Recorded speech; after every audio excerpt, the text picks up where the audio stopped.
man vislielākā atzinība ir te, ka jūs esat klāt iti kuplā skaitā. I vēl lielāks prieks, ka ir īspēja parunot savā dzimtajā valodā ar jums. Jo pārsvarā manas lekcijas ir bijušas Reigā, Kurzemī, Vidzemī nedaudz, bet Latgalī jau cīši sen nav bijušas. Pat īšām nespēju atcerēties. Kaut kaut pirms Covida bija kaut kaut kultūrvēstures muzejā, bet tas bija cīši sen, jā, toreiz bija lekcija par Ludzas Rēzeknis starostēju dvēseli revīzija publikācija, kas toreiz arī diezgan lielu interesi izraisīja, bet šoreiz arī pīsaskorsmīs arī timolūtim. Šoreiz diezgan lielā otrumā mēs pārskrīsim cauri visiem arhīvu publicētajiem, nepublicētajiem resursiem, ko ir iespējams izmantot dzimtu vēstures pētniecībā. Tad varam sākt. Ja jums runās jautājumi, tad uzdodiet arī sarunas gaitā. Es gribētu, lai vienkārši izvēršās par tādu kā sarunu, tas par pieredzes apmaiņu, nav uz tādu sausu prīšlasējumu. Tad sākam. Bīži viņi pietejūt dzimtas savus izdodās nolokalizēt draudzi, konfesēju, pogostu, bet bīži viņi nav iespējams atrast vairs savu senču dzējusvītu, dēļ to, ka ir bijuši kara pūstījumi, Otro pasaules kara pūstījumi, bet viņi nebija tik lieli kā kolhozu laiku pūstījumi, kad 50. gadu sākumā centos likvidēt vinsātus, apvienot visus kolhozu izdzīvotājus kolhoza cīmatos, kas toreiz tika veidoti. Tas varbūt jums ir zināms jau. Te ir Sulmalus pogosta fragments.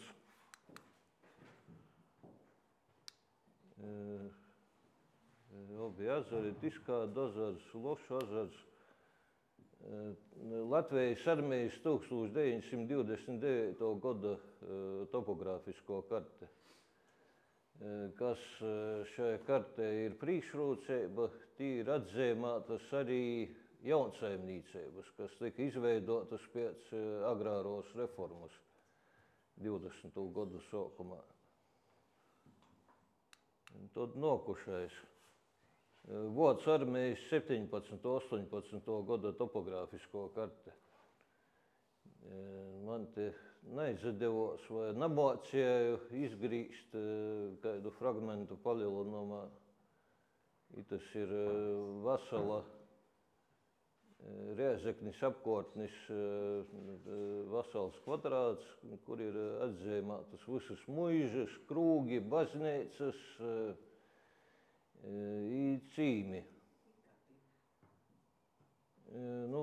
Itos jūs ir vairākos vītnos breivi pieejamas, ka īgublēsit, teiksim, tur Vācu armijas 17. gada, 18. gada karti vai Vācu armijas topogrāfiskos kartis, tie jums Google izsvīs tos vītnes, kur jūs ir. Vēl viena detalizēta karte, kur ir vinsātas, kur ir cīmi, kur muižas, pusmuižas, krūgi, baznīcas, tā tālāk visi lauku objekti, pilsētas diezgan detalizēti atainotas ir Rikerta topogrāfiskos kartis 19. gadsimta 60. gados veidotas. It arī neizdevās palielināt jū, bet internetā jos ir atrūdamas. I tad vēl vīna poša sanoko Latgaļas topogrāfisko karte ir 1785. Goda kartis visiem apriņķim. Viļakas apriņķis toreiz bija vīna apriņķi ar Ludzas apriņķi, tad Rēzeknis apriņķis, Daugavpiļas apriņķis, tā sauktos ģenerālmierēšanas topogrāfiskos kartis. Varbūt daudzi no jums zina topogrāfiskos mierējumu aprakstus, ko Brežgori nopublicēs 43. gadā. Tad ite tas viss ir izlikts uz kartam. Cīmi atsevišķi, pilsētas, Dinaburgas pilsēta, to laika veidūlā. Vecais Dinaburgas cītūksnis, kas nebija ite, bet uz lejenu Dinaburgas, ko Stefans Batorejs izveidava. Tā muižas krūgi i cīmi. Cīmi aramzemes areāli diezgan precīzi atveidoti, bet ir savi trūkumi. Varbūt jūs esat īvērauši, ka visas katūļu baznīcas nosauktas par uniātu baznīcam. Tu mūs aprakstos, ko Brežgo ir publicējis. Tī revizori bija no īkškrīvējas kaut kur īpaši napārzināv apstākļus vītējūs. Ir naprecīzi izrakstījuši arī daudz apdzīvotu vīta nosaukums, bet topogrāfiski šeit ir vīna no pirmajām kartām, kas ir precīza. Ir gadējis zonālajā arhīvā spietiet savu dzimtu gaidam. Rēzeknis zonālajā arhīvā par padomju laikiem.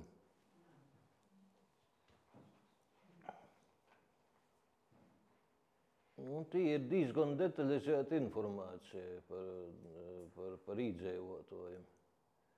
Ir saimniecību grāmatas kolhoznīkiem. Tī tikai jāskatos, ja ir zinama cīma padūme, kas praktiski bijušu pogostu ītorūs tika izveidota. Vai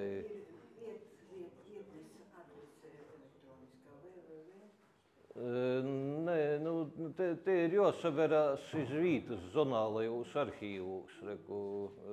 Rēzeknī ir Ludzasi Rēzeknis apriņķa dokumenti. Daugavpilī ir Daugavpiļas apriņķa dokumenti. Tad vēl Alūksne, Cēsis, Jēkabpils, Valmiera, Jelgava, tolāk.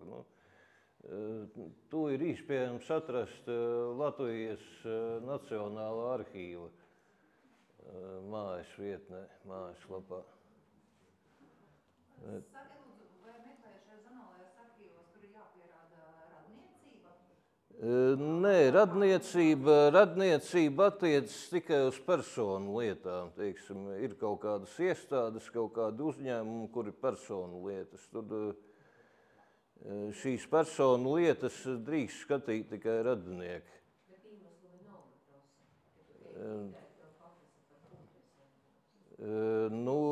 Prosa, jā, var norādīt īmaslu, ka tu pietēji savus dzimtus vēsturi.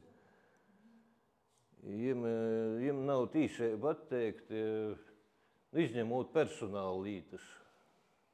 Ja ir tivinīki, var arī personāla lītas skatētīs, bet, teiksim, saimesteibu grāmatas, māju grāmatas pilsētai, tu izmantošana nav ierobežota.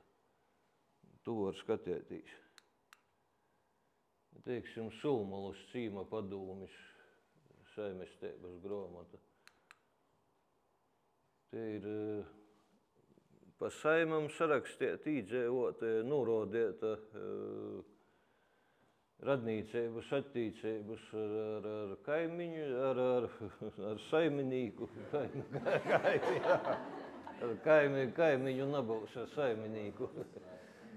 Ar saiminīku sadarbošanās, izglītība, dzimšanas gods, ja tī tuvākī, tī neseņākī senči nav zinomi, tad ir vērts pameklēt tos saimestību gromatus, moju gromatus pilsētā. Tāpat arī ziņas par saimestību, tur kādi sākas ir, kādi lūpi, cik daudz. Tas ir meklējams zonālajos arhīvos.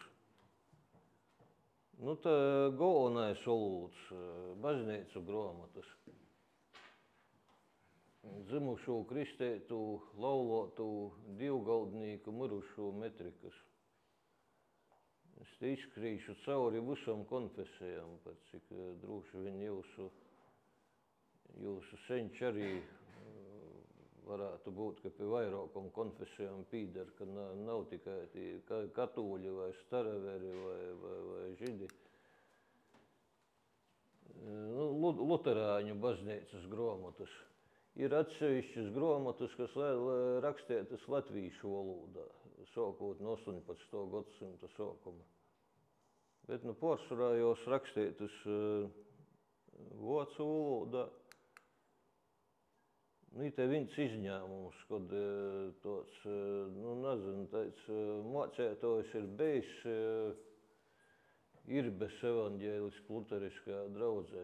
Lībīšu draudze, tur ir ļoti detalizētas ziņas par katru mirušu, laulotu vai dzimušu, teiksim, tur ir tādas ziņas, ka tur ir īnākuši diezgan daudz sāmišķi, tā sauktī, no sāmu solom, kas ir pīsadaļējušīs lībīšu etnoģenēzi, kad tur diezgan daudz tādu ārlaulības bērni ir bijuši.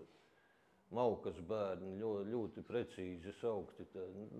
Tas nav īpaši nekas nosūdams, vienkārši ir maukas bērns, tas pats, kas ārlaulības bērns mūsu valodā, mūsdīnu valodā.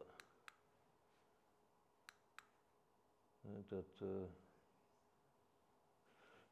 tas var būt, teiksim, Rucavas luterāņu draudzes dzimušo reģistrs 1890. gads.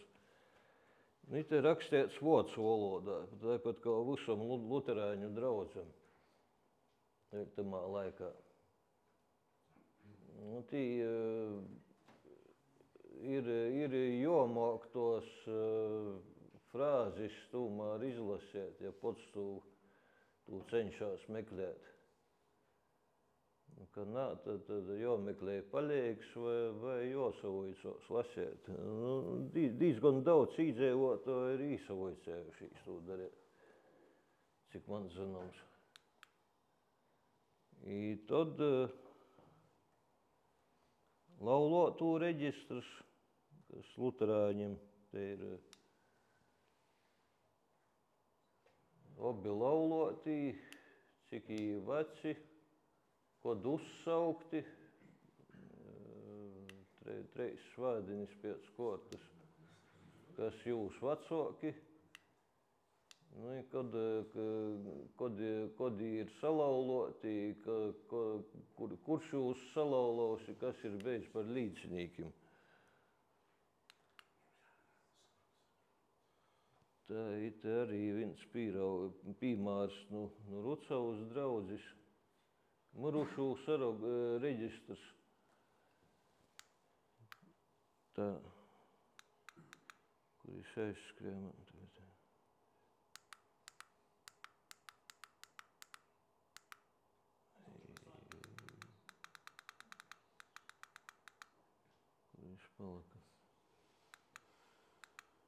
Mirušie, jā. Kod mirs, kod apglobots, vārds uzvārds, nosadarbošanos, cik godus vecs, kas ir bijis pēc nosadarbošanos, teiksim, tur saiminīgs vai kolps vai tur kāds amatnīgs. I tad novis cēlons. Novis cēlons ir ģimenes stāvoklis. Reizam mēdz būt norādāt kopi, kuris ir apglabāts. Nu, pārējām pie katoļiem tagad. Diezgan daudz ir īnokušas baznīcas grāmatu kopijas, Baltkrievijas arhīvim pēdējā laikā. Teiksim, Prezmas katoļu draudze 1738. gads dzimušo reģistrs. Nu, kas katoļiem tī norādīts? Kas ir kristiejs, kurā vītā kristiejs, vārds uzvārds, katoļiem uzvārdi pastāv jau tamā laikā, jau kopš 16. gadsimta kā dzimtu vārdi. Es atvainojos.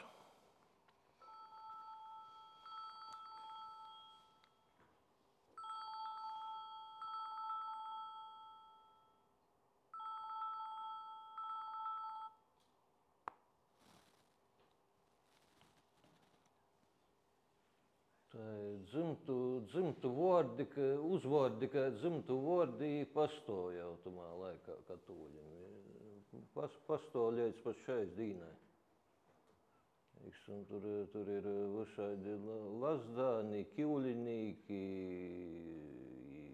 skudris, tā toļok. Prezmas draudzī. Tādi uzvārdi, kas pastāv da šai dīnai.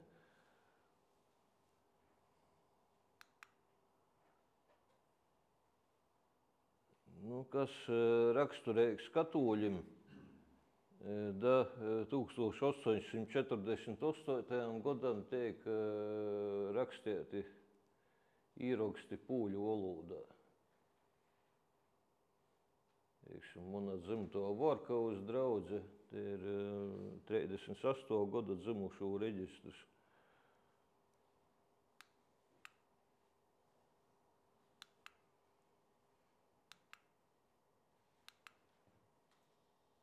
Tā, kur es otku neizskrēju.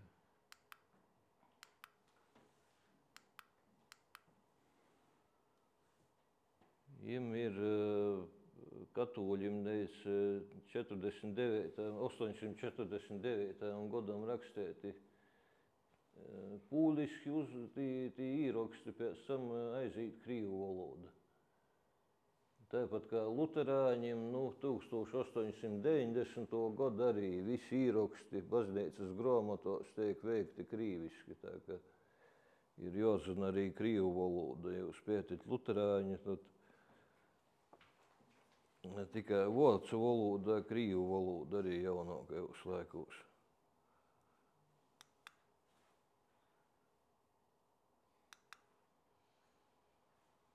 Teiksim, te ir Preiļu katoļu draudzē 1904. gadā jau visu īraksti krīviski. Krāslavē tāpat laulotajiem, kas ir informācija par obiem laulojamiem, ir vecums, uzvārds, tāva vai motis vārds. Vai jau ir atraitņi, vai pirmo reizi tikai precējās. Var būt arī tādas situācijas, kad otru vai trešo reizi precējās, ka dzīves bīdrs ir mirs. Kas ir laulauši līdzinīku vārdi arī? Līdzinīki tī bija tivi radinīki parasti.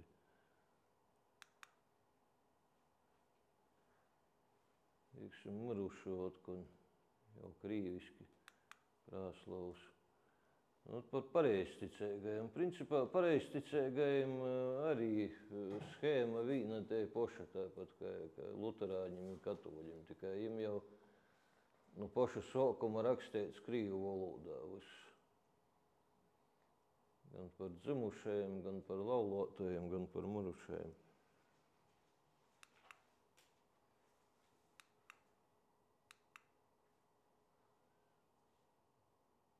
Da, par staraverim, kas sākam runāt. Staraverim da 1905. Gadam viņi nebija legalizēti. Viņi skaitējos sektanti, jūs konfesiju neskaitēja Krīvijā. Tikai pēc 1905. Gada 17. oktobra reliģijas īcītības likuma tā saukto viņam atļova legalizēt draudzis, rakstēt arī baznīcas grāmatas. Bet schēma ir te poša, kas katoļiem, kas luterāņiem, kas pareizticīgajiem.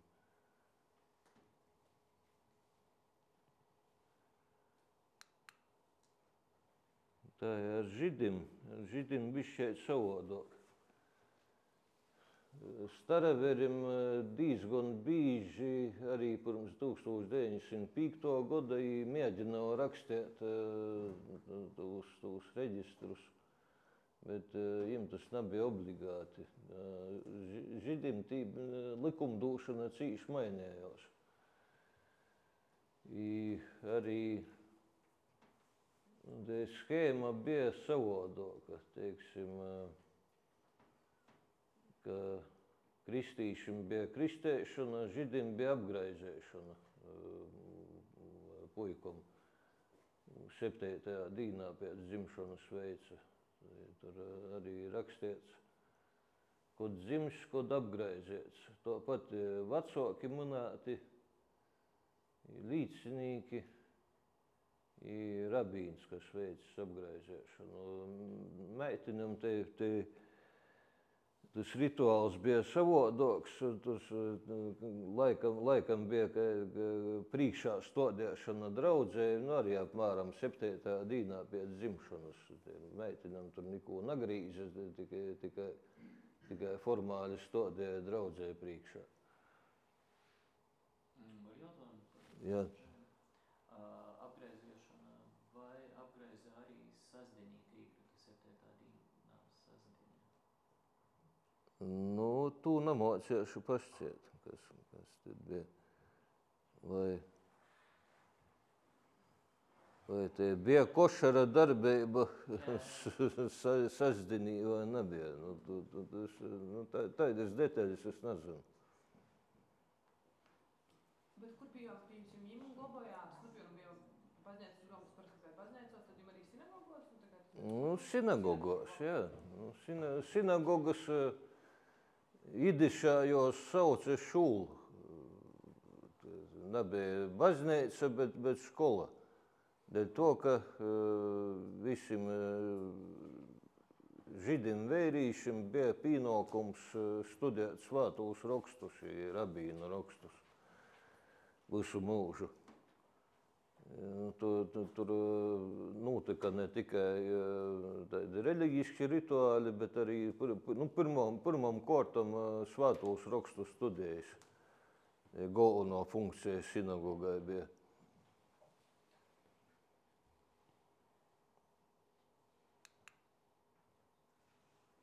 Riezeknis Ludzas starostī dviesi revīzijas akti. Tos ir publicētas, iespējams, ka liela daļa redzējuši no jūsim tu. Teiksim, tas pirmais dokuments, kur sarakstīti Latgalis iedzīvotāji pa saimēm. Ir sadaļa tāda muiža, pēc tam cīmi, pēc tam saimis. Tad norādāts vecums visiem iedzīvotājiem, radnīciskos attīcības ar saiminīku, kas tur bija dāļa meitas vai audžu dāļa audžu meitas vai koļpi vai babuļnīki vai pīdzēvotoji. Nu, to jūs varat poši apsavērtīs internetā. Var vēlreiz parādāt vienkārši Jā, jā. saiti? Es redzēju, ka daudz bildēja.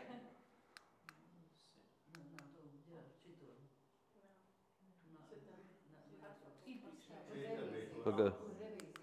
Revīzijas nosaukums un Jā, Itī, jā. Nu, jūs varat ierakstīt Googlī Rēzeknes stārastīt dvēsēja revīzija vai Ludzas dvēsēja revīzija. Nu, varbūt pēc tam būs iespējams izsūtīt to prezentāciju, ja? Vai publicēt, tad tas pavisam labi būtu. Bet, nu, tā Ludzas tas oriģināls ieskatos. Nu, arī te poša sistēma, kā Rēzeknis dvēsēja revīzijām. Arī pa saimam visi sarakstīti, pa vecumiem, pa dzimumiem.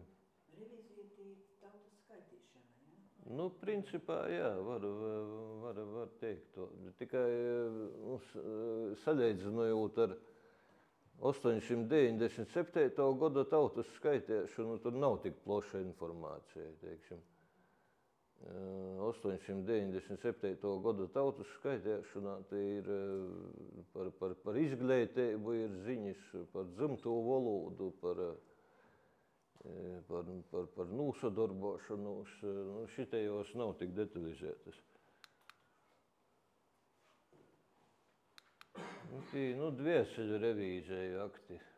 Latgolā ir cīši mazī sasaglabojušīs, bet Vidzemes ir Kurzemes guberņai. Nu, Kurzemes guberņa te visa te teritorija, kas otrā pusī Daugavas atsarunās. Tur arī, nu, praktiski tāda paša informācija, ka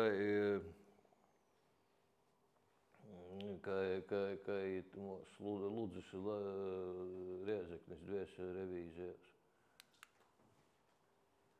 Tikai tas vācu valodā viss ir. Nav krīvu vai pūļu, bet vācu valodā. Teiksim par valsts muižu inventāriem, vaku grāmatas. Tas atsacīcās iz Baltiju vairāk. Latgaļai ļoti maz tas sasaglabavīs, bet, nu, ja kādam ir senči vai tivinīki nokuši no Vidzemes vai Kurzemes guberņas, to arī var skatētīs. Šita lielāko daļa nav nopublicēta. Teiksim, Bauskas muižas, nu, par cilvēku, nu, ļoti maz informācijas, tikai saimnīka vārds, nu, vienīgais vairāk lielāka informācija ir par saimnīkošanu, teiksim, par saimnīcības sastāvu, cik tur katram lūpi ir bijuši, cik tur grūdu izsācis, kādas platības, kādas klaušas un nūdevas ir jāpilda. Te Bauskas muiža, lielāko daļa ir krīveņi, tā sauktī voti, kas 15. gadsimtā tika atvesti no Ingermanlandis. Tas ir arī Bauskas muiža. Nu, tie inventāri līdz 1458. gadam. Privātūs muižas arī samārā detalizētājs sasaglabojušos. Tad viss būs nopublicēts. Popes muiža, tas ir Kurzemes pīkraste, tagadējais Dundagas pagasts, Popes pagasts. Vidzemes muižas orklu revīzijas arī par cilvēkiem informācija diezgan maza. Jāsalīdzina ar baznīcas grāmatām, ja ir sasaglabājušās, bet, ka nav sasaglabājušās, vismaz tos dzimtos mājas var redzēt, tur varbūt ir iespējams sasīt saimnīka vārdu ar vēlāku informāciju.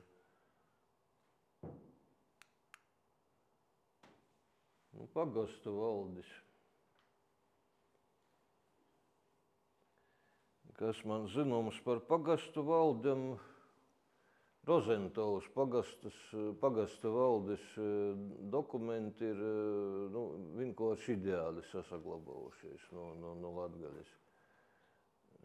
Pagastu valdi tīsu dokumentiem, bet ar pārējiem, tā ir, kā ir. Tā pat piemēra pēc Vecpiebalgas pagasta tiesas sēdes protokoli. Viss jau.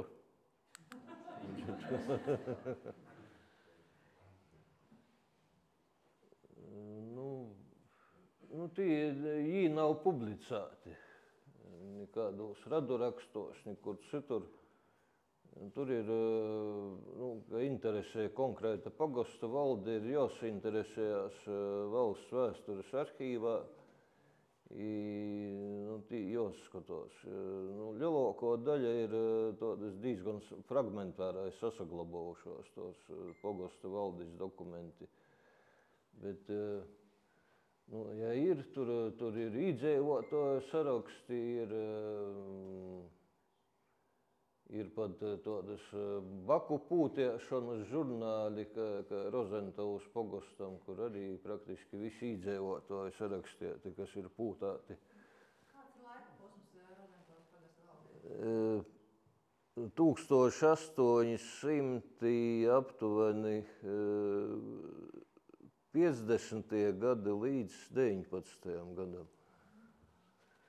Pēc tam tā diezgan žēlīgi ir saglabājušies tā pagastu valdes tā dokumentācija. Bet, ja ir zināms, ka senči vai tuvinieki ir dzīvojuši tamā vītā, tad ir vērts pasainteresētīs vismaz vai pagasta vaļdes tīsas dokumenti ir sasaglabājušies. Visiem nebūs, bet kaut kādai daļai noteikti būs. Tas atkarībā no situācijas. Tad laikam otrumā viss būs. Paldies par uzmanību. Itī materiāli būs nopublicēti ar visam saitam, kas ir tā vispārīgai pieejamas. Kas, jā. Sakiet, lūdzu, no kādiem gadiem arhīvos ir materiāli, kādā gadsimta? Vēstures arhīvā no 1220. gada. 1220. Jā. Kā līdz tam 220. vajag sākt no apakšas, kāds jau 1890. un viss tad? Līdz tam vēl nebija rakstības. Latvijas teritorijā. Tas senākais dokuments ir par Rīgas hospitāļa dibināšanu, ko bīskaps Alberts veids 1220. gadā. Pēc tam rakstība sāka izplatīties, tad ar vien vairāk dokumentu sāka parādīties. Bet, Vispārīgi par dokumentiem, es saku, ar radurakstiem, kādi dokumenti, Radurakstos? Tur ir 17. gadsimts, es precīzi nevaru pateikt, 1600. gadi, jā, luterāņiem. Katoļiem ir 1700. gadi. Nē, es samalojos tagad. Senākais ir 1697. gads, laikam, ja es pareizi atceros. Tas ir, neatceros, kura draudze tā bija tagad vairs. laikam jau Kurzemē. Nē, Latgalē. Tas bija... Prezmē bija bišķi vēlāk. Tas bija... Nē, Kārsavs nebija. Krāslavs arī. Kaunata, jā, Kaunata. Jā, jā, pareizi. Paldies, ka atcerējāties. Kaunata 1697. gads. Sakiet, ar tiem uzvārdiem, Tumašs un Tumašovs, kā jūs domājat, tas ir viens tas pats vai nav?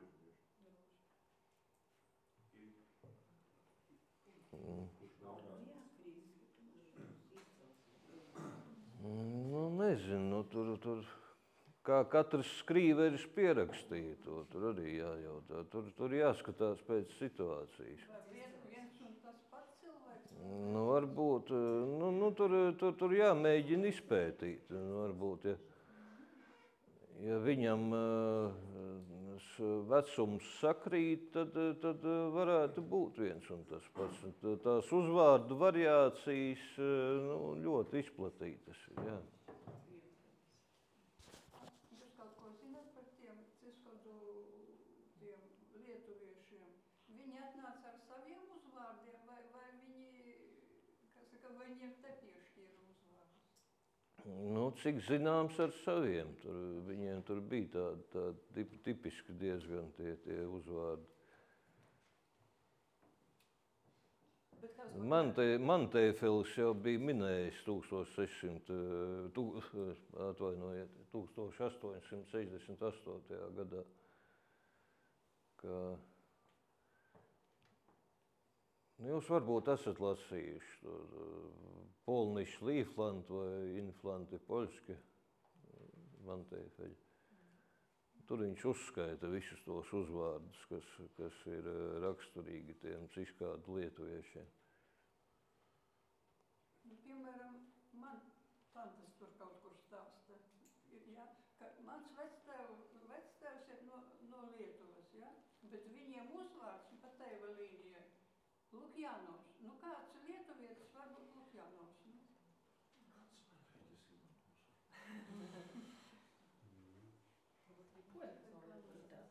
Nu, bet arī poļiem nebūtu Lukjanovs. Nu, Dievs vai.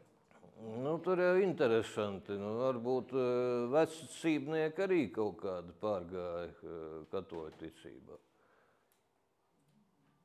Tur tā jauktā vecticībnieku un katoļu teritorija, tagadējā Silmalas pagastā, tur interesanti. Es arī neesmu ticis skaidrībā. Lielai daļai tur ir slāviski uzvārdi. Tur tā īsti nevar saprast. Varbūt. Jā, es atvainojos, man uzvārds Prikulis. Viņš varbūt kādreiz bijis Priekulis, jo ir arī Kurzemes pusē arī Priekulis, Prikulis. Varbūt kāds, tur arī var būt variācijas, jā. Prīkuļš vai Prikuļš vai Priekuls var būt kaut kad 20. gadsimtā.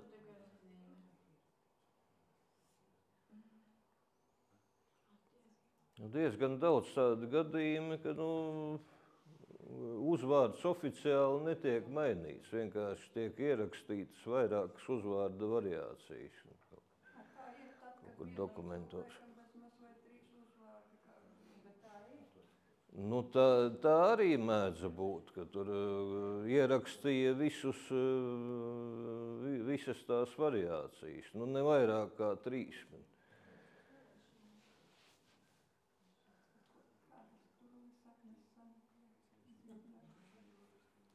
Nu, nezinu, tur jāpēta tiešām.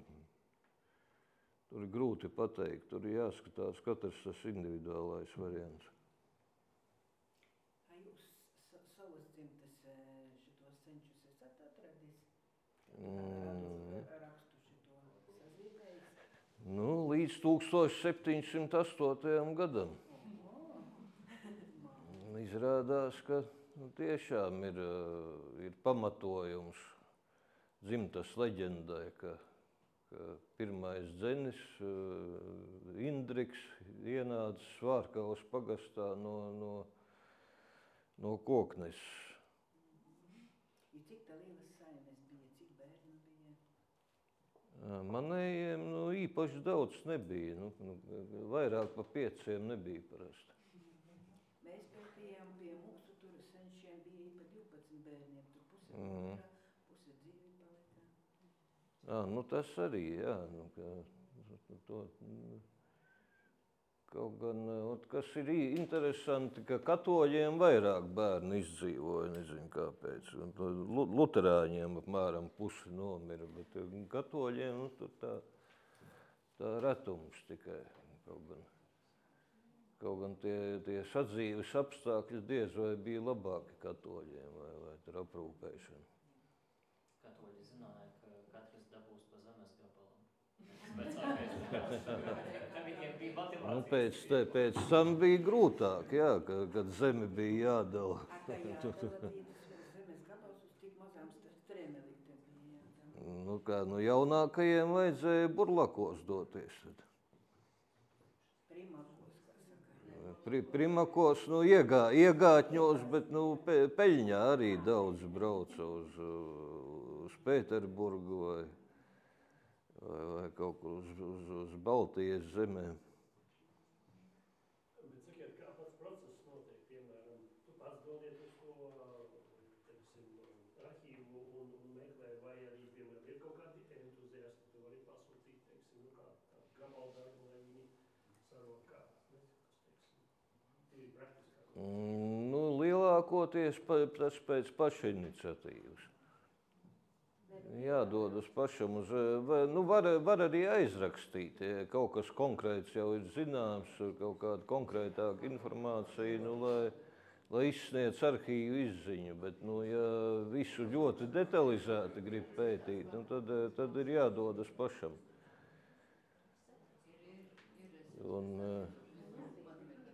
Un kas ir ļoti pozitīvi pašlaik, ka savām vajadzībām visus dokumentus, ko tu pasūti uz lasītavu, tu drīksti fotografēt. Vairs nav jāpasūta nekādas kopijas, teiksim, kas šī gadsimta sākumā maksāja $1,5 latu. Ja tev vajag, tu visu vari fočēt. Tev atnes, teiksim, lietas, kur lapušu kopskaits ir kaut kādi 400, tad, ja tev ir vajadzība, tu vari visu fočēt savām vajadzībām. Tikai bez publicēšanas tiesībām. Bet, piemēram, tādiem, kas tikai sok, kāds būtu tas ceļš, 1., 2., 3. sūs, kai vispār sokt ar kaut ko, ja zināt, tikai 2-3 pauģis. Kāds būtu ieteikumi 1. sūdi, varbūt nevar 8. Varbūt es zinu, bija cilvēki šeit to ļoti labi darījuši, Jānis un Negils, varbūt viņi var pastāstīt. Teiksim tā, tiešām iesācējiem. Tie šinī jomā lielāki grandi nekā es. Viņi jau mani ir pārspējuši.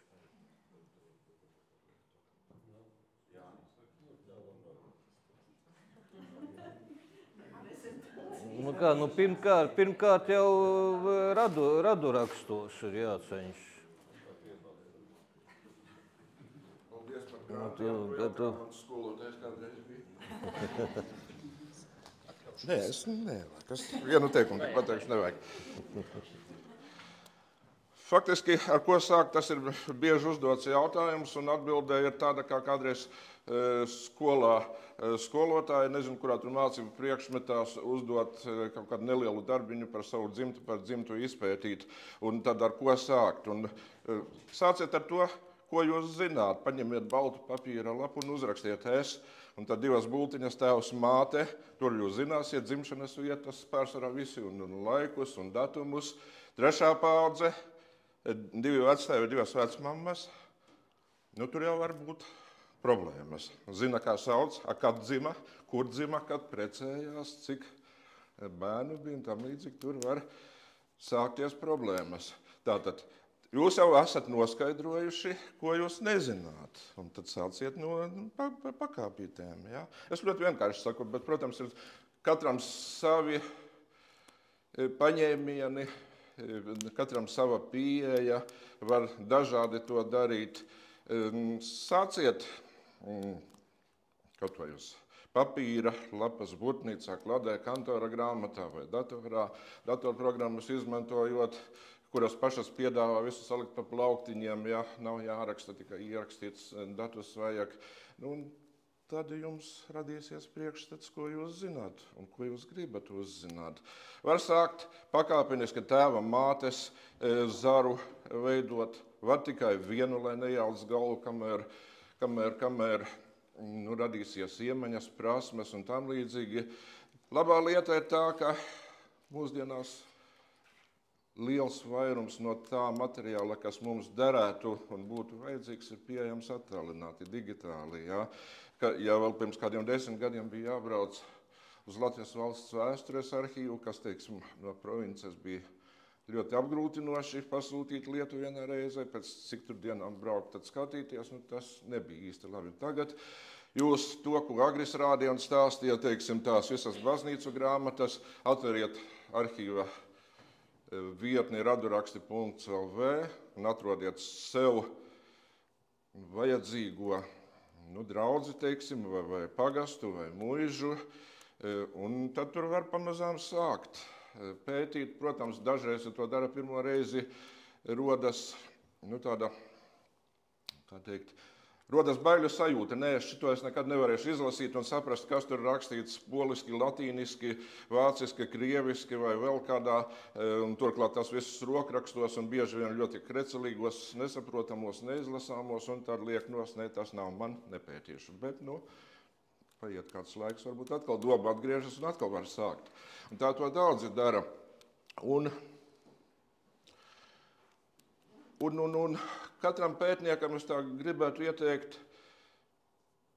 ja jums ir šī doma, ka gribu izpētīt savu dzimtu, vai kādu tur atzaru, jābūt drusciņ vēsturniekam, lai cik skolā kādam vēsture nepatika, drusciņ jābūt valodniekam, lai es mēs saprastu elementāras lietas, kas tur ir rakstīts, kaut vai vārds, uzvārds un vietas nosaukums.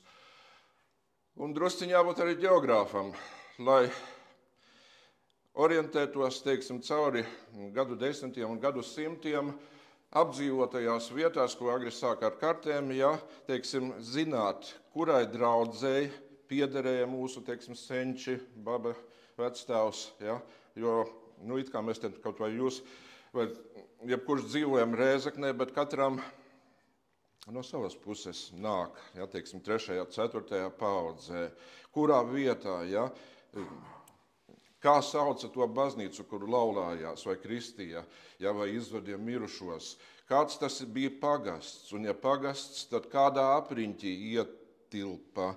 Un cauri laikiem, ziniet, ir taču gājušas, nākušas varas un administratīvie iedalījumi ir ļoti bieži mainījušies. Arī mūsdienās tas notiek, paskatieties, novadi, rajoni, tā ir, tā nav, tā apvieno, bet tāpat bija pēckara gados, tepat bija Viļānu rajons un Zilupes un Varakļānu rajons, kur viņi palika. Tātad jāsaprot, kurā laikā par kādu vietu mēs runājām. Latvijas laikā vēl atkal cits iedalījums, cara laikā vēl mazliet cits. Un tātad, ja nav šīs te izpratnes, ja neesam vai negribam būt mazliet vēsturnieki, mazliet ģeogrāfi un mazliet valodnieki, tad ir grūti. Bet tas jau nenozīmē, ka jums tagad jāiemācās poļu valoda vai latīņu valoda vai jaunai paaudzē krievu valoda, kas ir šobrīd ļoti grūti. Man bieži vien prasa izlasīt krieviski šādus te rakstus. Es tā drusku pie sevis pabrīnos, bet nav ko tur brīnīties. Ja, teiksim, 30-gadīgs vai 20-gadīgs cilvēks labāk izlasa kādā citā valodā, nevis krieviski. Kopiju uztaisīt. Kam? No tā dokumenta. To. Īsti nesaprotu jautājumu. Iezīmēt, nokopēt un tad pārtulkot. No tām baznīcu grāmatām, metrikām jūs domājat? Nokopēt var atsevišķu kadru. Jā, pa vienam kadram var, bet kam jums kopēt, ja jūs atverat datorā un izlasiet? Ne, protams, ka var, tehniski tām nav.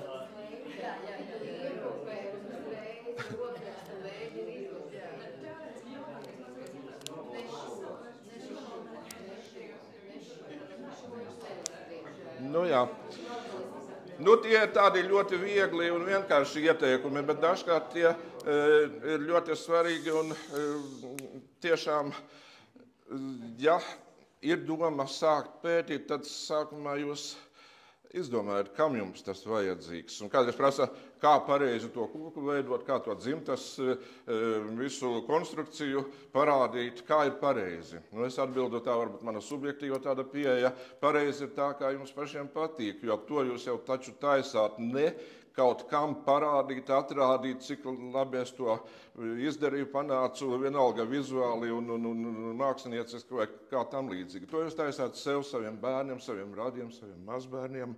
Un pareizi ir tā, kā jūs paši saprotat. Protams, muļķības nevajag rakstīt un arī tos tulkojumus, ko no šādiem dokumentiem var ņemt. Pret tiem jāizturas ar ļoti lielu rūpību un pietāti. Ja ir šaubas, kāds tur datums vai kāda vieta vai kāds uzvārds, vārds, tad lieciet to kaut kādu izsaukumu jautājumu un atgriezieties pēc laika. Bet neņemiet un nedariet tādu lietu, ka mana vecmama stāstīja, tad tas kā akmenī iecirst, ka man iecirsts ir. To vajag piefiksēt. Protams, tas ir interesanti. Katrs šie ģimeņu stāsti, leģendas un vēl visādas atmiņas tiem ir zelta vērtība, bet tie nav dokumenti. Ja? Bet tie var jums rādīt ceļu, virzienu, ko tur tā baba kādreiz jaunībā stāstīja. Ja? Bet pie tā jūs varbūt atgriezīsieties kādreiz, kad jūs atradīsiet dokumentāru pierādījumu. Vai tas apgāzīs to vecmammas stāstīto, vai arī būs apliecinājums, ja? Ka mans tur sencis ir cēlies no turienes, bieži kaut kāda leģendas, tas bija barona kunga, tur ārlaulības dēls. Pierādiet to. Ja nav pierādījumu, tad nebija. Ja? Tā. Tāda lieta, tā ka šī ir ļoti laba lieta, pētīšana, un varbūt, ka svarīgāk par to sauso formālo koka izveidošanu un uzzīmēšanu pašam ar rokas tapetes vai sienas vai datora kādā programmā, ir vēl skaistāka, burvīgāka lieta dzimtu stāsti, ne tikai, kad šis cilvēks ir dzimis, ja, bet kas aiz tiem no līdz gadiem slēpjas, viņa mūžs, viņa liktenis. Ja. Vai jūs zināt, ja, kur jūsu vecmamma iepazinās ar vectēvu, kādos apstākļos, ja? Kādi viņi bija pēc rakstura, ja jūs neesat viņus redzējuši dzīvē, ja?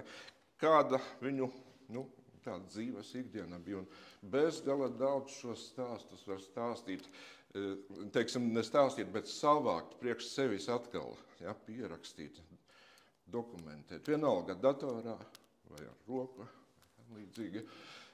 Es tā vairāk uz emocijām, bet par profesionālākām šī visa lietām, varbūt Egils Turs, kas ir Ciltskoki LV vadītājs, ar kādu vārdu teikt. Paldies. Es gribēju paņemt par suvenīru.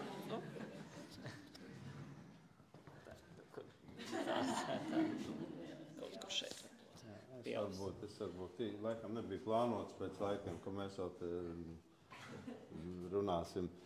Jā, Jānis, tā man runāšana būs tāda sausāka un par konkrētiem varbūt faktiem.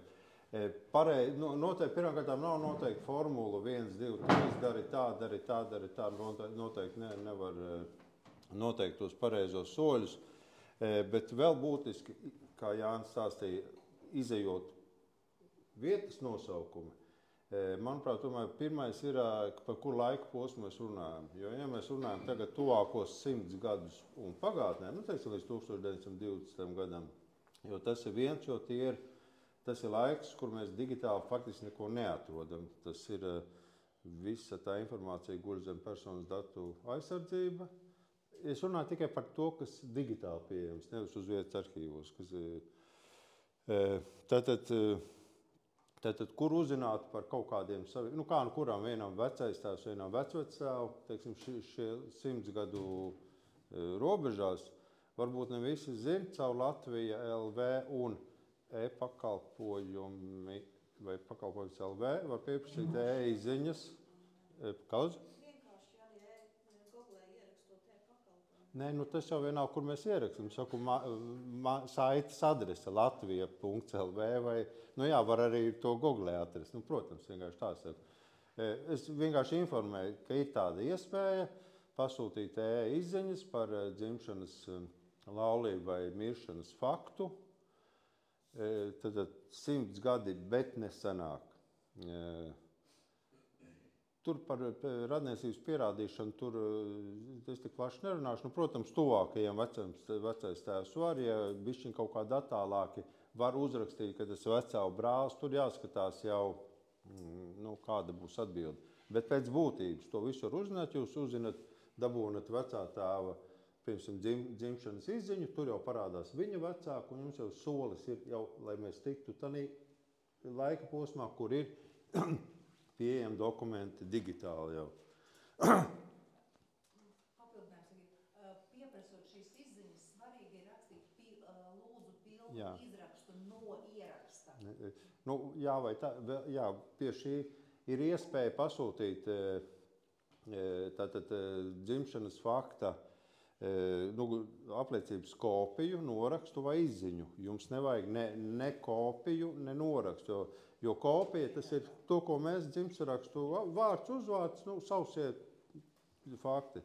Jāpieprasa tieši izziņa, vēl vārdu klāt pilna, un ļoti labi jūs pierakstat, teiksim, dzimtas vēstures pētniecību vai pilnu izziņu. Tad departamentu vai dzimšanrakstu nodaļu darbinieki, viņi pievieno vēl to, kas ir ārpus informācijas, kas ir apliecībā, vārds, uzvārds un plikais. Viņi pieliek vēl to, kas ir vēl datubāzē zināms par konkrēto faktu. Un, te varētu gari un plaši runāt, bet vēl tikai pateikšu, ka digitāli patreiz, izņemot to, ko Agris stāstīja radurakstos un kas ir pieejami, uz doto brīdi vispār digitāli internetā, ko mēs varam apstīt, tātad, ja es sākšu no senākiem laikiem, tātad visu, ko Agris jau minēja, tātad senākie dvēseli revīzijas, baznīcas grāmatas, 1897. Gada tautu skaitīšana, kas ir no radurakstiem, tad tur vēl uzsādas mājas grāmatas Rīgas vecās, un tad jau ir Family Search, kas ir mormoņu lapa, familysearch.com, atkal divos vārdos viņi digitalizē, skanē pilnīgi visu, pa visu pasauli pilnīgi, vai tā ir Latvija, Ķīna, vai pilnīgi vienalga par arhīviem, visu digitalizē, un tas ir pieejams arī internetā, un tur varētu tālāk nosaukt, pieņemsim, Rīgas prefektūras pasas, 19. 27. gads aptuveni. Ja jums mulsina vārds Rīga, Rīgas prefektūra, un man jau nekad ar Rīgu, tādīs laikos ļoti daudz ar Rīgu bija saistīti, vai aizskrēja strādāt, vai mācījās, vai ko. Īslaicīgi bija pieredze. Jā, īsti, bet vienalga, viņš jau tur tanī Rīgas prefektūras pie pasēm.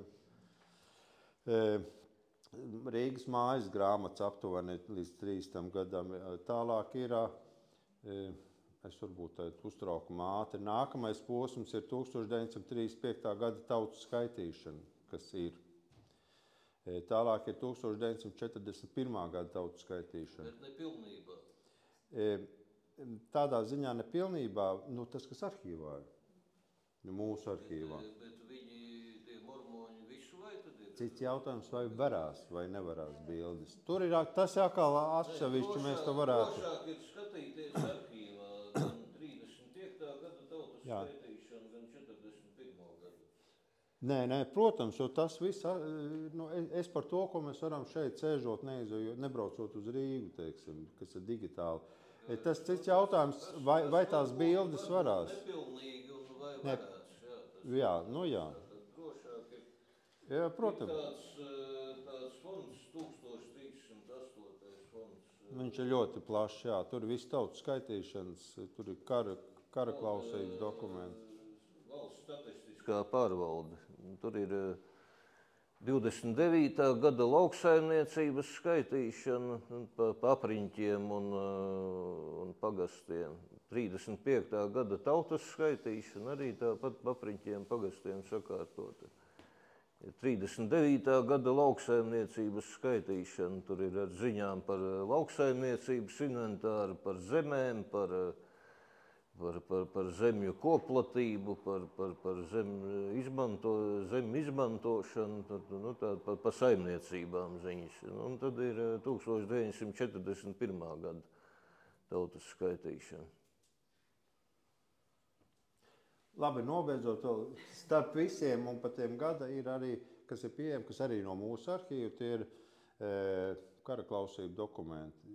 Arī kā nu kuram, kas nu ir jau pieejams, bet nu viņi pēc būtības ir. Un visu šo, par ko es runāju, atvieglotāk var atrast caur Ciltskoku LV. Tātad, vēl pavisam nobeidzot visu, caur Ciltskokiem var gan pēc uzvārdiem kaut ko atrast, jo ir kaut kas pārakstīts jau elektroniski uzvārdu saraksts. Gan arī tiešās saites uz to familijas sēžu, kur atrast, piemēram, interesējušajā pagasta 41. gada tautas skaitīšana. Ja, tā ir saite. Tanī galā vai parādīs bildi vai neparādīs, tas ir cits stāsts, bet pēc būtības ir 41. gads ļoti daudz pārsvarā varās. 35. tur dažādi ir. Bet tā kā digitāli var atrast, nebaidieties meklēt. Tie, kuri meklē, tie atrod. Tur dažādi, tur ir līdzi, tur tagad vēl viņiem nāk iekšā. Tur ir cāra laika, jā. Bet cik varbūt jūs vēl palieciet? Nē, es domāju, ka man jāiet. Varbūt jūs varētu vispār izstāstīt arī par Ciltskoku LV. Es saprotu, tas ir jūsu radīts arī projekts. Jā. Cik ilgi viņš jau darbojas vai kā viņš attīstās? 12, 13. 12, 13 gadi. Nē, Kurš bija 3. vai 4. gads? 12, 13 gadi. 2023 mīnus 12 vai 13, cik nu ir? Aptuveni tā ir. Jā. Es tagad sāku. Jā. Manu godīgi sakot, tāpēc manu jūka arī tiešām tie jau cik gadi. Par Ciltskokiem 2 vārdos es savu dzimtu pētīju. Man bija domās, ka nav nekur Latvijā neviena lapa, kur apkopots kaut kādu palīgu materiālu, visāds, un tā, lai palīdzētu. Bet tas bija tikai šitiem, tas dzīvojas iekšā, un tad vēl bija Draugiem LV. Draugiem LV, tanīs dombiet grupās, tur vienu dienu Modris Šēnbergs, diemžēl viņš nesen aizgāja no mums, bet Latvijas vēstures arhīvu darbinieks, viņš izpļauj tādu domu, ja sākam tās baznīcas grāmatas pārrakstīt, ko mūsdienās, kā mēs saucam, indeksēt. Likās tāda diezgan utopiska, labi, vienu draudži tu tur pārrakstīs, labi, vēl viens otru, tur trešu, jēga jau pēc būtības nekā nav, jo tās draudzes daudz ir, bet viena, otra, trešā, tad tas materiāls jau bija man kaut, es uzreiz, kā teikt, nevis tā paņēmu, bet man bija uzreiz tai mājaslapai, kur uzreiz jau kaut kas ir, ko likt, vēl kaut ko no savas. Laiku veselo brīvprātīgo kustību. Tur tagad ir kopā, bet tur jau tagad tie saraksti ir ne tikai baznīcas grāmatas, tiek indeksēti 41. gada tautas skaitīšana, 35. gada tautas skaitīšana, pasu grāmatas tiek indeksētas, visu, ko var indeksēt. Tagad kopējais būs kaut kad 4 miljoni ieraksti. Tie nav cilvēki, tas var gadīties, ka pa vienu cilvēku var atrast gan viņa varbūt kristību, norādu uz kristību reģistru, varbūt viņš parādās arī 97. gada tautas skaitīšanā, varbūt pieņemsim vēl tur 35. gada, tas, teiksim tā, var vienam cilvēkam varbūt iziet cauri, varbūt pasas grāmatā viņš arī ir, Ir studentu lietas, ir skolotāju cenzēšanas lietas, ir, tur grūti visus dokumentus iespējams uzskaitīt. Kaut kāda daļa, Ciltskoka viena daļa, tā pilnā datubāze, 4 gandrīz miljoni, ir gan tā piekļuva, ir caur pasūtot piekļuvas kodu meklētājiem. Bet tas vērtīgākais, tās baznīcas grāmatas, viss tā indeksēšana, kas ir bišķiņ mazāk ap pie 3 miljoniem, tas viss ir pavelti vai brīvi apskatāms. Un tanī saucamajā maksas versijā vienkārši ir bišķiņ gandrīz miljons vairāk kaut kas, un plus vēl viņā ir ērtāka meklēšana.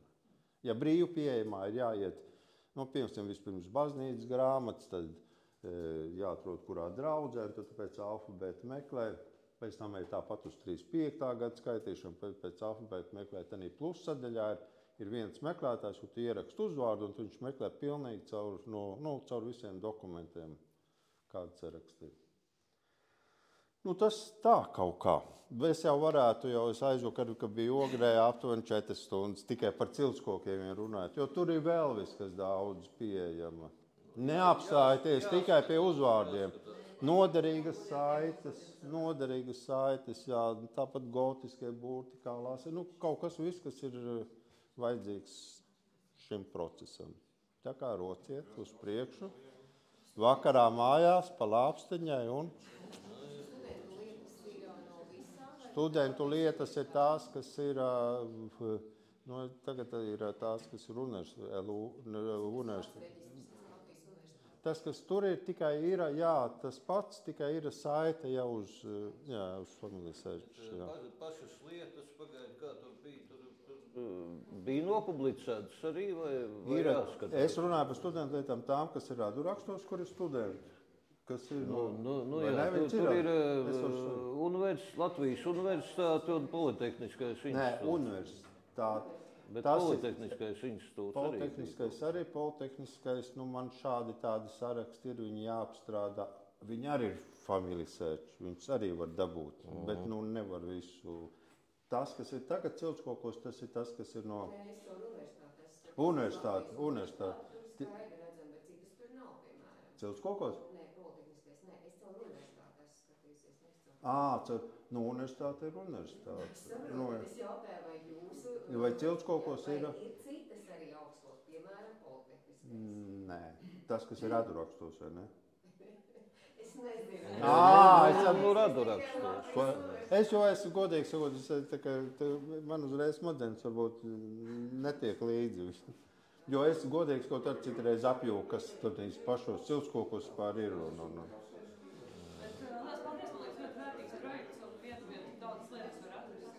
Tāds jau tas mēģi doma ir un mērķis tālāk. Principā brīvprātīgi iniciatīva.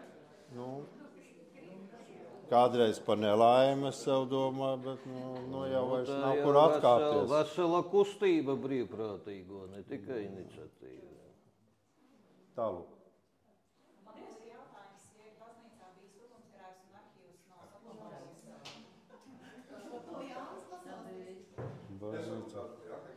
Bet tur arī izejot, skatoties, kas un... Ļoti individuāli. Jā, es tieši gribētu teikt. Man tur teica, ka mūsu baznīcā bijis ugunsgrēks vai kara laikā, vai katura, vai padomu laikos, viss ir gājis bojā. Lieta tāda, ka faktiski par laimi nav viss gājis bojā, jo metriku, ja baznīcu grāmatas tika rakstītas 3 eksemplāros vienmēr.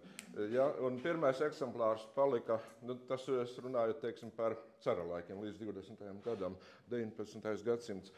Pirmais eksemplārs palika pašai draudzei, baznīcas rīcībā, otrs aizgāja uz baznīcas, to augstāko priekšniecību, konsistoriju vai kūriju, ja, kā kurā konfesijā sauc.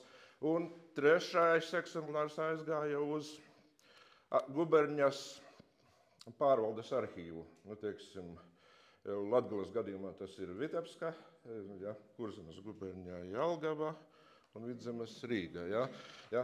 Tātad faktiski ir tā, pat ja dega tā baznīca vai viņu sabumboja vai vēl kas notika, un tur viss arhīvs aizgāja bojā, bet viens eksemplārs tomēr vairumā gadījumu ir atrodams lielākoties Latvijas valsts vēstures arhīvā, kas ir tie raduraksti, ja, dažreiz arī pašās baznīcās. Nu, protams, ka katrai tai baznīcai vai katrai draudzei pa kādam gadam iztrūkst. Ja? Tur nav 1 vai 2 vai 3 kādu gadu pēc kārtas. Un kā jau tas krieviski, kā saka, zakonu podlasci, parasti iztrūkst tas, kas visvairāk vajadzīgs gads, kur varētu būt mūsu tas sensis. Ja? Bet to var citādi kaut kā kompensēt un atrast. Tā ka viss lielākoties ir. Ja? Jelgava saka, ka pilsēta deg, tad Par Jelgavu Egils laikam labāk zina. Es domāju, ka tur viss ir. Jā. Jā.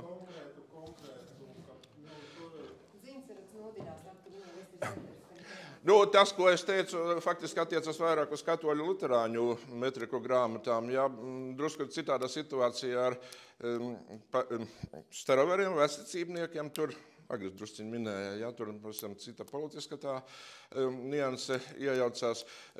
Pareizticīgo grāmatas, sākoties Pirmajam pasaules karam no Krievu un arī latviešu pareizticīgo baznīcām Vidzemē evakuēja uz Krieviju. Un liela daļa neatgriezās. Un nav pat īsti, varbūt kāds vēsturnieks zina, bet tā publiski nekur nav pateikts, kur viņas tagad tur ir, kur viņas atrodas. Tā kā ar pareizticīgajiem dažreiz var būt grūtības ar metriku grāmatām. Latgalē, cik es zinu, latviešu bija ļoti maz pareizticīgo, bet ļoti daudz bija Vidzemē latviešu pareizticīgo. Un tā kā tur ir cita situācija. Tā kā, cerams atbildēja apmēram. Ja, tā kā meklējat, atradīsiet. Jā.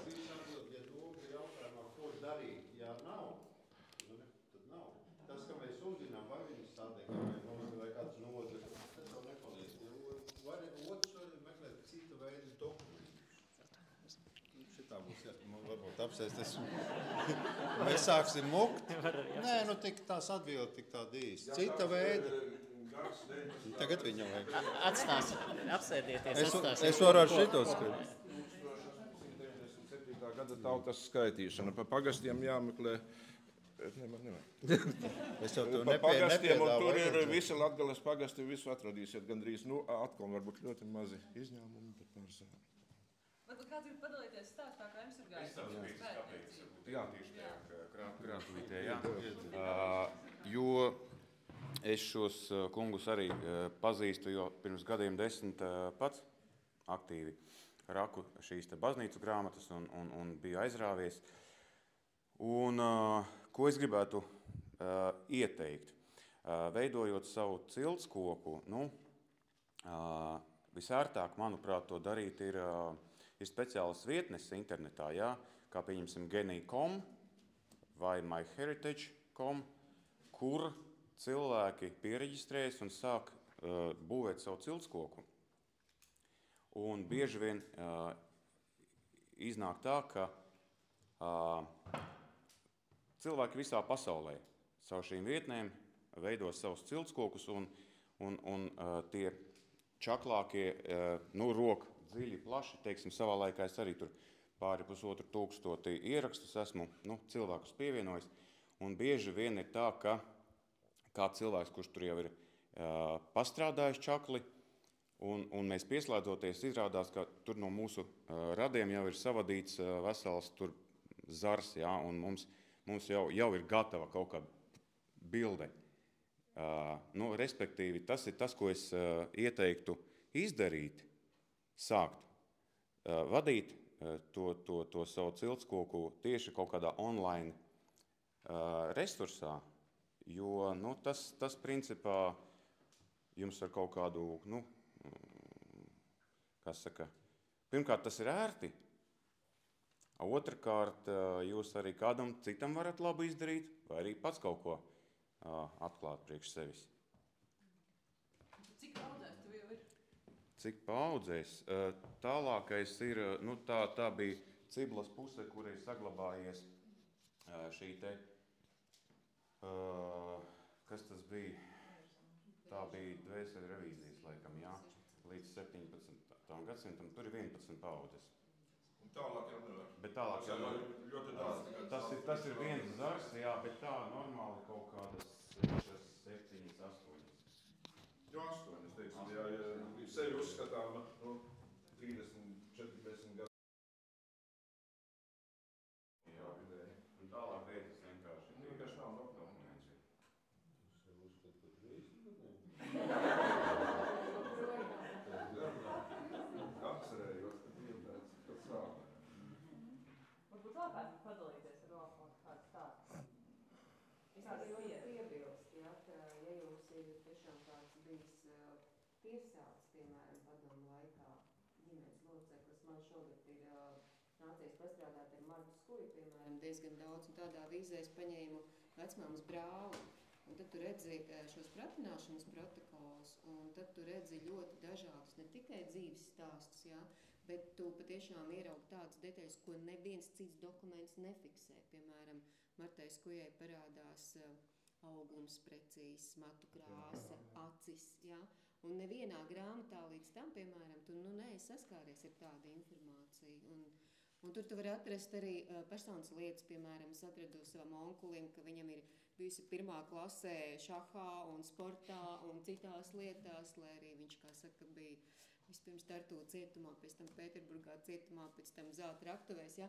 Nu, tur ir, un tie stāsti, ko stāsta ģimenes locekļi, piemēram, Martas Kujas gadījumā atkal brāļi, māsas, mamma, tētis, mamma neprot rakstīt, krustiņš ievilks, tad tu zini, ka viņi vispār bija bez izglītības, ja? Tā kā, nu, ja ir tāda skumja vēsture, tad tas ir, man šķiet, ka visinteresantākais tāds avots, kur patiešām autentisku materiālu var meklēt. Ja, un ļoti interesanti ir, kā par vienu un to pašu notikumu vai dzimšanu vai tur vietu stāsta dažādu pauģu cilvēki. Jā, tās nopratināšanas lietas ir ļoti vērtīgas šādā ziņā tieši ar šo aspektu. Un tiem, kam radinieki ir nevis izvesti, tie ir represētie, bet tiesāti. Tas ir pēc 58. Prima panta, tāda krimināla likuma panta. Un tie parasti bija vīrieši, kuri bija no ģimenēm nošķirti, apcietināti un tiesāti. Bijušie aizsargi, policisti, toreiz teica par valsts nodevību, valsts tā bija padomju Krievijā. Ja? Arī, jā. Un tur ir, teiksim, to var dabūt Rīgā uz vietas arhīvā, tas ir Skandu. Valsts arhīvā. Jā, Skandu ielā, tieši radinieki, ja nav pagājuši 110 gadi kopš tā dzimšanas vai... Bet tur gan prasa radnieki. Tur jāstāsta no dokumenta būtības, ja tā ir ja dzīves pirms 110 gadiem, tad vairs nevajag radniecību. Nu, kad citreiz palasās Facebookā vienam pieredzi, ka viņš ir bijis viņam. Tie pratināšanas dokumenti ir prātam neaptverami. Nevarēja pat iedomāties, ka vispār kaut kas tāds pasaulē var būt. Ja, teiksim, ar jūsu vectēvu vai vienalga kādu radinieku un kā tur izdarījās. Bet tur ir tiešām šī te personiskā informācija, ko Ilga teica. Ja, arī tur, līdz mazākajai detaļai acu krāsa vai visi zobi vai tādā garā tā kā ir. Principā, ja kādam ir nelaimējies nokļūt tiesas redzeslokā, tad tā ir detalizētākā informācija par personām jau kopš 16. gadsimta. Teiksim, zemnieku krimināllietas, Vidzemē, Kurzemē, Latgalē arī kopš 17. gadsimta jau šīs krimināllietas ir. Tāds daudz maz plašāka informācija par zemnieka personu, nevis tikai ieraksts kaut kur baznīcas grāmatās vai tur vaku grāmatās. Vēl vien drīkst piebilst par tiem avotiem, ko meklēt. Ja tie iepriekš minētie bija ļoti tādi, var izskatīties sarežģīti, ja? Dažas lietas iesācēm, kā es jau teicu iepriekš.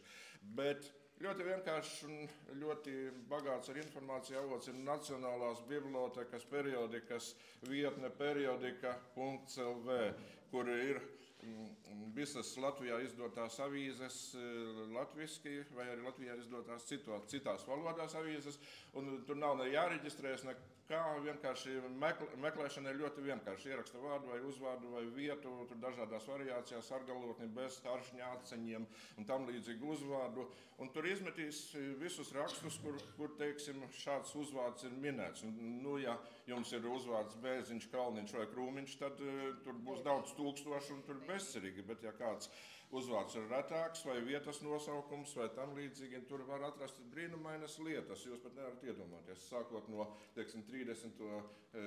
Gadu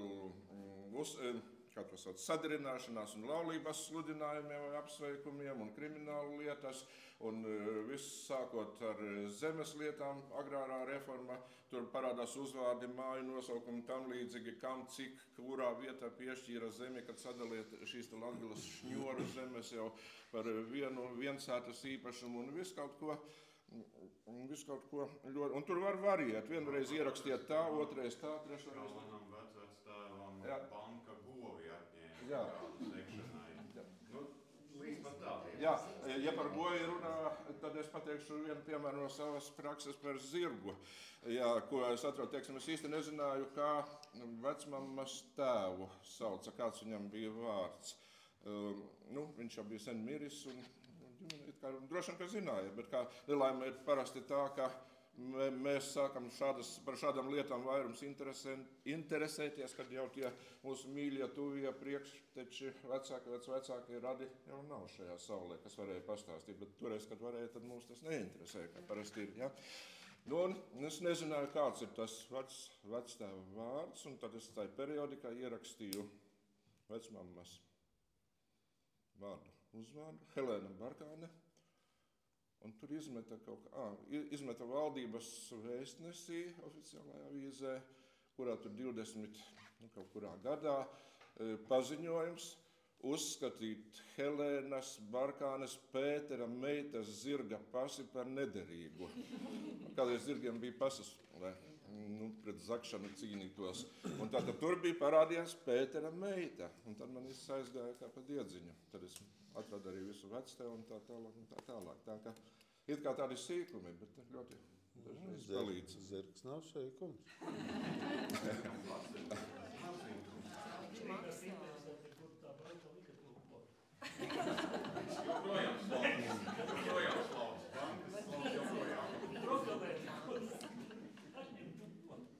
Pie šitiem vārdiem es vēl savu piemēru, ka mana vecmāte nemaz nezināja, kā viņas mammu sauca, jo viņiem ģimenē bija tradīcija, tātad sauca viņu par Moņu, bet viena no māsām uzskatīja, ka tā ir Monika, kas ir Moņai loģiski, un otra no māsām uzskatīja, ka tā ir Marija. Vienkārši Moņai ir iesauka. Un, tā kā dokumenti nekādi nav atrasti par konkrēto personu, un tas ir, tā kā mana vecmamma dzīva būdama, viņa nezināja savas mammas vārdu. Arī tā var būt. Tā, tev vēl arī par pieredzi gribēju arī pateikt. Es esmu strādājis Latvijas arhīvā ar 2 fondiem.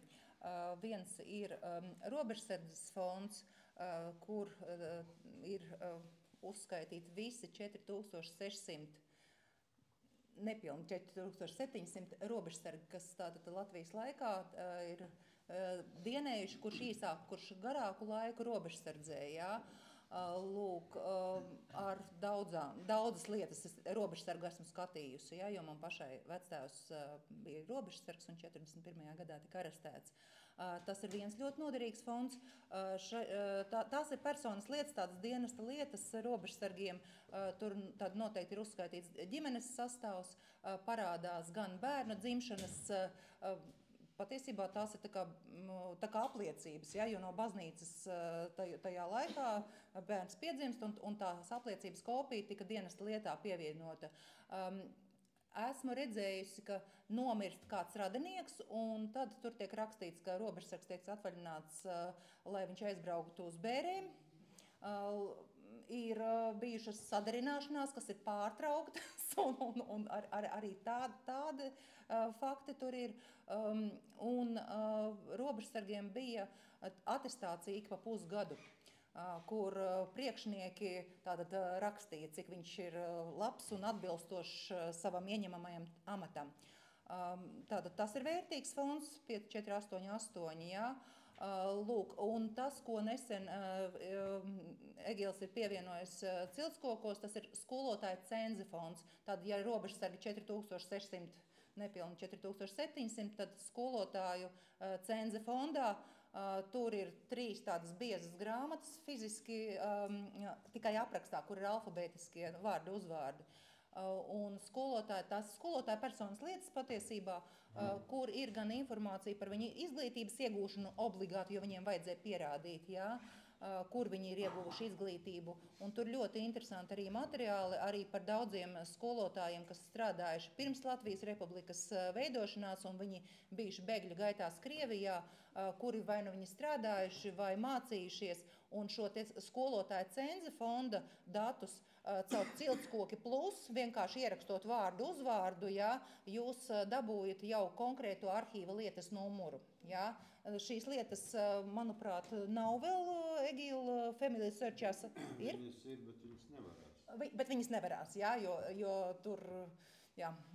Bet tad, kad jums ir numurs, jūs varat aizrakstīt gan uz pašu arhīvu un pieteikt jau to konkrēto lietu, jā, vai arī, tais pašos Facebook Ciltskoki grupā ir cilvēki, līdzīgi kā es arī, ka es dažreiz es eju un ne sava radinieka un ne savējo lietu, es viņu pasūtu, es viņu safotografēju un tad ar caur bildītēm, teiksim, nosūtu, jā. Ja kādam ir robežsargi, tad tas man ir tāds ļoti tūs un tas fonds nav liels, tad tur noteikti mani var uzrunāt. Jā. Līdzīgi ir tās aizsargiem lietas, bet tur laikam bija pa apriņķiem, par katru apriņķi atsevišķi, un tad, jā, arī personīgās lietas līdzīgi par robežsargiem. Ja kāds radinieks jums ir bijis aizsargs, daudziem bija. 40. šīs posms. Arī skolotājiem? Arī skolotājiem. Nē, skolotājiem drusku ir plašāks, jo tā biogrāfija sākas jau cara laikā. Biogrāfija sākās cara laikā, bet tur ir problēma. Patās man tieši jautāja. Tātad bija pirms Latvijas dibināšanas dzīvoja Latvijā un strādāja par skolotāju. Pirmā pasaules kara laikā devās bēgļu gaitās uz Krieviju, jā, un atgriezās pēc 44. gada. Un par to cilvēku nav tā lieta. Tāpēc, ka Latvijas tad runa ir par tiem cilvēkiem, kas ir strādājuši Latvijas no 11. līdz 40. jā? 44. vācu laikā arī. Daži līdz 44. jā, ir tur tās, ka vispirms iegūst 40. gadā iegūst tiesības mācīt krievu valodu, un pēc tam tajā pašā lietā 43. 4. gadā iegūst tiesības mācīt vācu valodu. Pēc tam atkal jā. Bet tas, ka tur par cara laika periodu, kur ir strādājuši pedagogi, arī ļoti interesantas autobiogrāfijas priekš savas skolas, 100-gadējas gatavoja materiālus, un tur bija klasisko valodu skolotājs, kurš, tur tā biogrāfija bija fantastiska, gan izglītība, gan tas, ko viņš mācīja, tā kā. Un dažiem arī skolotāju lietās ir fotogrāfijas, robežsargiem lielākoties, visiem ir fotogrāfijas, un es esmu redzējis ļoti skaistu fotogrāfiju, jā, Pēterburgā, tur mācījās, jā, vērtīgas lietas, jā. Skolotājiem maz fotogrāfijas. Skolotājiem ir maz, piekrītu, jā, skolotājiem ir maz, bet... Skolotājiem ir vairāk fotogrāfijas nekā dzelzceļa darbiniekiem. Ak, šitā. Bet par to... Vēl ir vienkārši cilvēki, varbūt citi nezinu, principā pastāv. Ir piemēram, arhīvā, ko es nezināju, piemēram, pareizticīgo priesteru dienesta lietas arī. Jo tās agrāk bija tās dienesta lietas, arī skolotājiem ir, kas sākās ar dienesta lietu, un tur uzskat, tanī gadā tu tur sāki, tur strādā, un tas bija visiem, ne visiem laikam, un tādiem ierēģu amatiem dienesta lietas, ne tikai armija dienesta lieta, bet tā. Labi, mūsu galā te vairs nav ko teikt. Mēs no Likona neatradījāmies no diezgan Jā, lektoram diemžēl bija jāskrien, bet mēs varam... Tad var draudzīgi pateikt paldies, aplausus un aplausus.